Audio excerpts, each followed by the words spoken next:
to do that. They proved they had the power to do that at the ballot because they came out in great numbers for the gubernatorial election. So we just knew that they were going to come out and run right over the boomers and everybody else. We were disappointed, frankly, that that did not happen. And so I wrote a column that said, what happened to the millennials?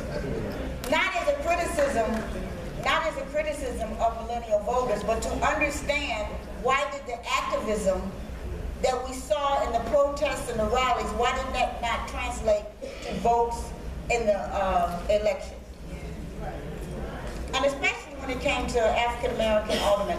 Nothing against the incumbents, but if you looked at the elections, the challenges and the people that were really challenged were up on the north side. But the people on the black aldermen on the south and the west side basically walked away without much of a challenge. Only a handful of them were challenged. Rosanna, were you surprised by the turnout numbers? Not by the turnout of the 50 plus. You know, we pay attention, we vote, that's great in a sense, right? Yes, correctly. In a sense, that's gratifying because it strengthens our voice. You know, I will tell you, ARP is not accustomed to having been very involved at the local level, but we want to be, our members want us to be, and this gives us the power of all your voices and your votes make it that much more likely that we can be a force as well for change. But that's that part of it. I was very surprised, and I don't have any great answers because I too was heartened by what happened statewide. I don't understand it. You know, I don't know. I don't have a lot of millennial friends. I don't have children myself, but I had asked a couple people that I knew. You know, what's it going to take? A couple younger millennials. You know, what's it going to take to mobilize you all? And you know, the answers I got a couple of times were about. We don't think of political leaders as our leaders. We look to our cultural leaders. And when our cultural leaders engage, well, I thought there was some of that going on. There was a lot of that. And yet the numbers didn't show up. So I have no great answer as to why. It's very disappointing. I will say that for the candidates, for all of us, is a challenge to us to engage them on the issues that they really care about. Correct. And that's the challenge for us. Okay, Mays, I'm going to put you on the hot seat now a little bit. So this issue, I believe, arose starting on WVON when Laura Washington wrote a column about it.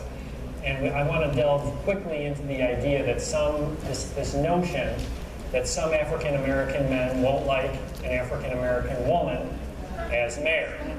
Among other things, Laura Washington, one of our columnists, wrote, "Sexism in the black community is a quiet yet venomous threat. Too many men cannot abide a woman who achieves, and when a black woman achieves, some black men are threatened." You did not like this column. Tell us why. I thought it was cheap. I thought it was, I thought that it could have, I thought it was the simple narrative, and I had greater expectations of Laura Washington being a member of the black community.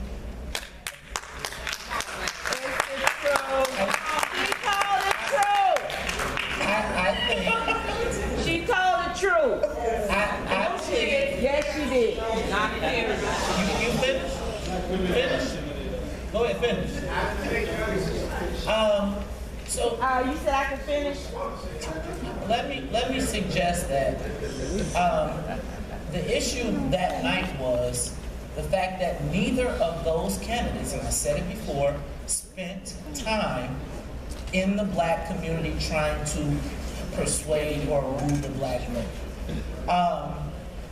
So I'll start there. I don't think that black men have an issue with electing black women. I think that we all got excited with Kim Foxx. There are black women all over that are elected. And quite frankly, let's be clear, when society decides they want to take out a black man as an elected official, or whatever, they find a woman. And I did talk about that because that's just the smart demographics. But I take umbrage with the fact that they are saying that black men have a problem with these black women being elected, and I don't think it's sexism.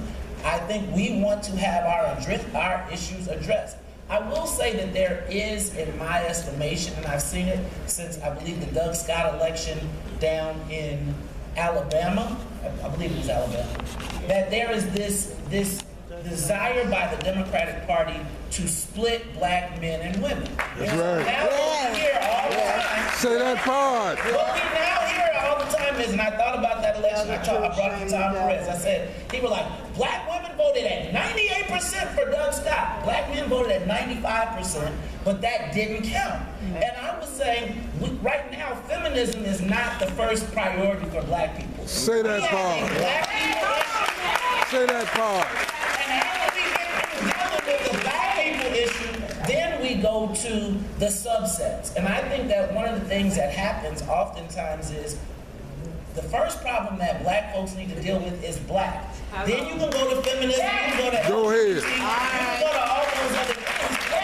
But trying to prioritize all of the other issues over black first for black people is crazy. Go ahead. Say that part.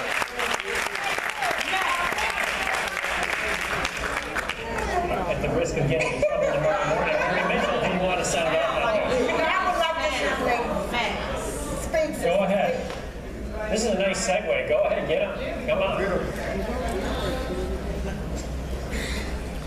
I think that would be disrespectful if you do a party on side. Exactly. No, we're gonna. This is the point. We're gonna let everybody. So this would be a good time to have a little segue about what's to come. So we're still waiting for candidates to arrive, I believe, correct? Yes, Okay. And so we're going to have folks allowed to come down and ask questions to the panel. There's also some note cards that you guys filled out. I'm going to facilitate some of those questions. So now's when we're shifting to the point where your voices are going to be heard. So we've got There's nobody who takes the note card and just asks who takes the question card. some of the question cards were handed in at the start, so we're going to be doing those as people fill them out. So go ahead and answer the So my question. name is Pamela Johnson, and my comment is addressed to the gentleman here on the end, Mark Brown, right? Okay, first of all, I'm not Mark Brown. What's your name? He's the most famous one. Whatever. So I'm a 67-year-old black woman, born and raised in Tunica, Mississippi. I picked and chopped cotton.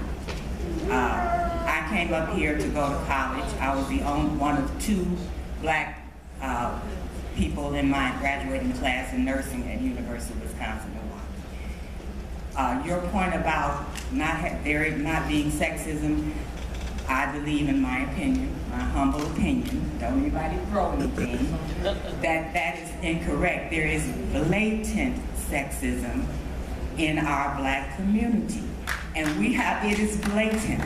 And Laura is right. I don't agree with Laura Washington a lot, but she is right. It is a quiet, whatever word she used, it's there. And a big point of why it's there and why it's true, look at R. Kelly. Those were black girls. And as a sexual assault survivor myself, and I don't mind telling it to the audience because God healed me. As a sexual assault survivor myself from my own brother, it's true. That's how R. Kelly was able to get away with it so long, because of the blatant sexism, because of the black girls' lives not mattering. So it's there. And there is an issue with black men voting for women. It is. That's why Hillary didn't win. Everybody has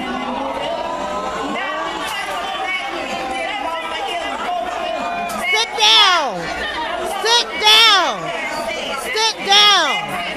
Sit down. Sit down. Sit down. Sit down.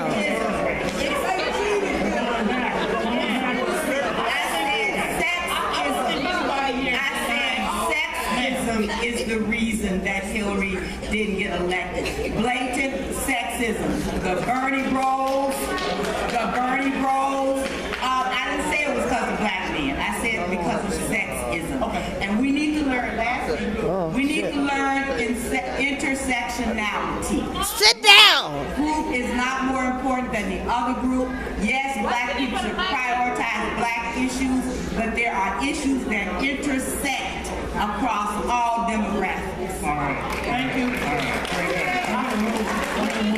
Nobody said sexism didn't exist. We're going to do a little ping pong ball. Could Dolores Scarman raise her hand? Dolores, where are you? There you are. Thank you. You're going to be our first question tonight. Dolores is asking a question about education, specifically TIF and charter schools. I'm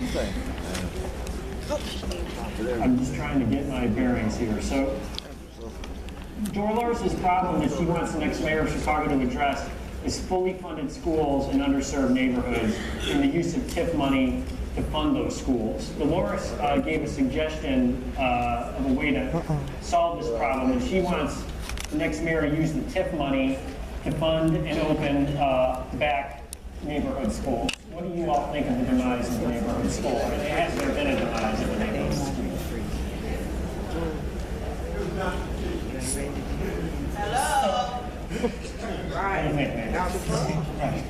Okay, so I think that there is if we are to believe the numbers and we are to believe the fact that there is a great migration or out-migration, then we probably have to acknowledge that there are probably less people in schools. I think what we have to now do is say, how do we make those schools assets in the community, whether they are joint workspaces, whether I think that Carl West even suggested making call centers. I think that we have to acknowledge the fact that the population in the school, in the community has changed. And if you go to a school and you see one kid sitting in a classroom, are they getting the best services? I think it's a challenge. I think we just got to figure out a way to repurpose them. I don't know if we close more. But I want to dig a little deeper on Dolores' question. I mean, obviously, the education landscape has changed a lot, right? Charter schools have changed things quite a bit. We do have TIF money at our disposal that occasionally gets siphoned a little bit into TIF. But is rating those TIF funds a solution to the neighborhood school issue? Well, I mean, one problem is that, there are so many needs for that TIF money right now that it's getting promised 10 different ways. And it's not going to solve all the problems.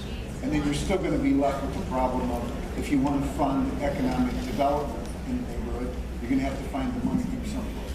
So, yes, I'm all for getting control of these TIFs, shutting them down where you can,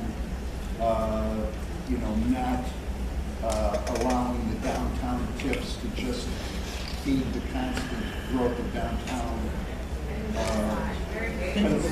But I also think, Mark, I also think that the next mayor is going to have to make education a priority issue. Education has not been a priority.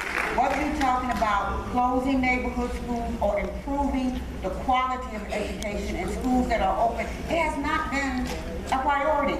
At this point, black people, white people, Latino people need to be descending on Springfield to make sure they understand that we are not going to stand for this funding formula that has resulted in so many schools not getting what they need. And the next mayor will have to use that office as a bully pulpit to make it happen. Because so far, we just haven't done it. The mayor hasn't done it. Values too, because I think it goes to, as you think about it, it goes to values. When you think about $55 million in a TIF leaving NTA to go to Navy Care, I think that wasn't a mayoral issue. That was an issue of the local aldermen who decided that they were going to team up against the best interests of the community. And so I think it goes to the values of the people that are there, and do they prioritize education? Because that TIF fund could have fixed that school there. All right, we're going to go back to the audience. Who's up here? We have one question here from this gentleman. Greetings. My name is Mr. Kupla Khan Mohammed Torre. I run a program called the American in Illinois. I've been a community activist, and I've been doing a lot of violence out here in the street for the last 25 years under the American program, which is founded by Mr. Jim Brown. There's nobody in the city had the potential that I do that can help resolve some of the issues as far as violence. But yet, this administration would never call on me. For the last 2 decades, both white mayors refused to sit down and talk with me. My question is, now we got 2 black candidates running for mayor, and I wonder are they afraid to sit down with me to deal with the issue of violence in our community. Secondly, we need more resources. There's a lot of young guys out here on the street don't want to deal with it, getting caught up in crime and violence, but what is the alternative? I put my life on the line every day. Don't get a damn for it. Don't nobody acknowledge me for work that I'm doing. I'm an unsung hero in the streets. There's a lot of brothers out here right now that come together for an organization called Operation Peace. These are different guys who come from different community organizations from the street. They honor me by asking me to be a representative at that table as an advisor. So I just don't speak for myself tonight. I speak for a whole lot of brothers out here in these streets. So I'm asking the question, when do black folks sit down and deal with black issues? Whoa. In our own community? Good question. That's going to be your problem every day. And to me, I mean, that's where you've been a champion too. I think you call it like you see it. Well, I think that the idea, first of all, I don't think we should get ahead of ourselves. Even though we are talking about one of these candidates making history, that candidate has to be the mayor for all of the city of Chicago. And I don't want us to get our hopes up that because it's a black woman, that suddenly, miraculously, all our problems are going to disappear. That's not going to happen. What will happen, though, I hope will happen, is that this candidate will be more sensitive to the issues that we are dealing with every single day. We are dealing with wanting safety for our children. We are dealing with wanting better education, affordable housing. We're dealing with not wanting to see our neighborhoods rebuilt.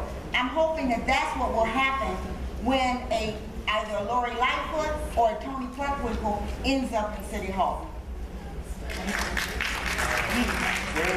You know, I think they both will be.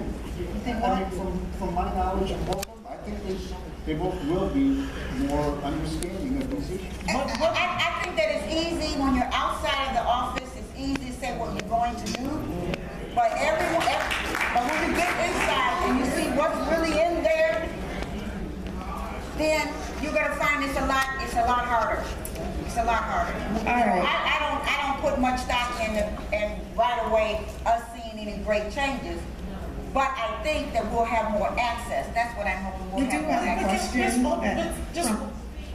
But the thing with the whole concept, it seems to me that we always, as black people, are told to come out and vote and to turn out and to support these people, and then we get all fired up because they're the first black candidate or they're going to make this history, and then when we get there, then we aren't able to have expectations. We're told, well, we got to worry about the whole city.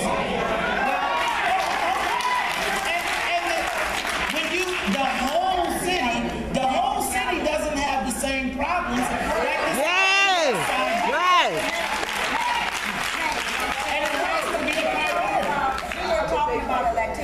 If one of these people were Latino, and they sat here and said all they were going to do or think about. I didn't say all. I did not say all.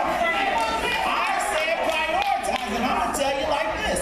If it was a white mayor, an Asian mayor, a black mayor, whoever it is, with the issues that are facing Chicago, particularly black Chicago, to ignore the fact that there is an issue in the black community. There are issues that are specific to the black community. You don't. And they should be addressed. I'm not saying they should not be addressed. Okay, so we're going to take another question. They will be addressed. Right here. Excuse me, y'all. To the audience, and then I'm going to go back to Lil. Let's go to the audience. Can we have some hotep in this auditorium? That's peace. I'm Mansong Kulubali, and I'm a knowledge gangster. And I think that our brother Mace Jackson has the right idea. We got to get the language right, y'all. Dr. King said get the language right. Malcolm X said we need a new language, an alternative language and logic of black liberation. So let's get these definitions. An interest is a legitimate stake or